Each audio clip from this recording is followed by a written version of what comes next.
દોસ્તો આજે આપણે બનાવીશું ખીચું। અહીંયા મેં જે વાટકાથી લોટ લીધેલો છે એ જ વાટકાથી અહીંયા મેં 2.5 વાટકા પાણી લીધું છે।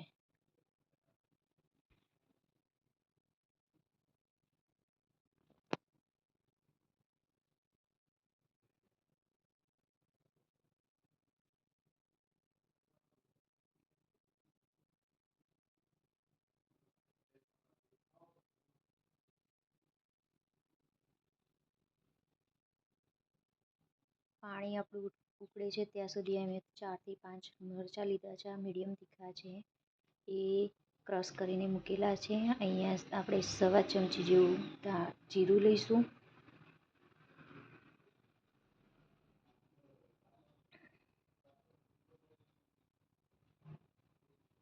1 ચમચી જેવું અજમો લઈશું। ત્યાં આપણે ક્રશ કરીએ, પાણી ઉકળી ગયું છે અને અહીંયા અમે મરચાં નાખી દીધેલા છે અને અહીંયા જીરું અને અજમો ક્રશ કરી વાટી લીધેલા છે એટલે એ પણ અંદર એડ કરી દઈશું।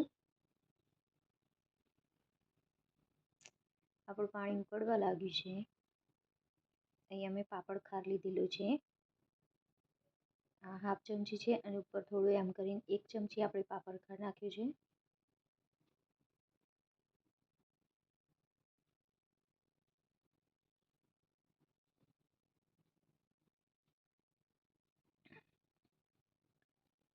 એક ચમચી મીઠું નાખ્યું છે, તમે સ્વાદ પ્રમાણે મીઠું લઈ શકો છો। કોકને વધારે જોઈતું હોય, કોકને ઓછું જોઈતું હોય એ પ્રમાણે। આપણું પાણી ઉકળી ગયું છે।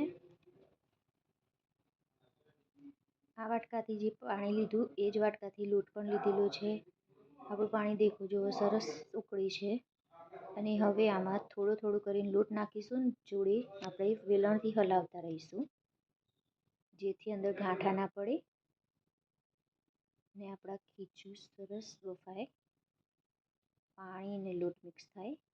તમે જોઈ શકો છો મેં થોડું થોડું કરીને લોટ નાખેલો છે અને હવે સરસ આને મિક્સ કરી લઈશું, એક પણ ગાંઠ નહીં પડે અંદર।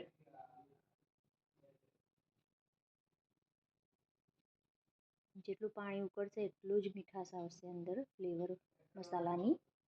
આપણું ખીચું અહીંયા બફાઈ ગયું છે, હવે આને 5-10 મિનિટ ચડવા દઈશું સરસ ધીમા તાપે।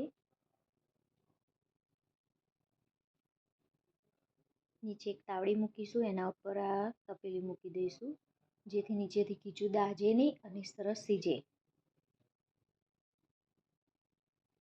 5 મિનિટ ચડવા દઈશું એને સરસ। આપણું ખીચું તૈયાર થઈ ચૂક્યું છે, તમે જોઈ શકો છો મસ્ત ખીચું થઈ ગયું છે, ગરમા ગરમ ખીચું તૈયાર છે આપણું। હવે આને સર્વ કરી લઈશું।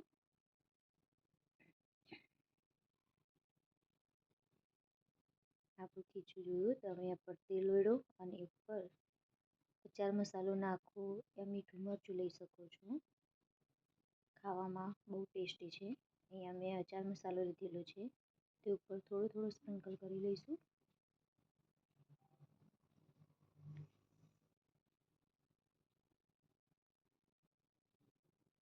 અહીંયા આપણું ખીચું તૈયાર છે ખાવા માટે, તમે જોઈ શકો છો મિત્રો।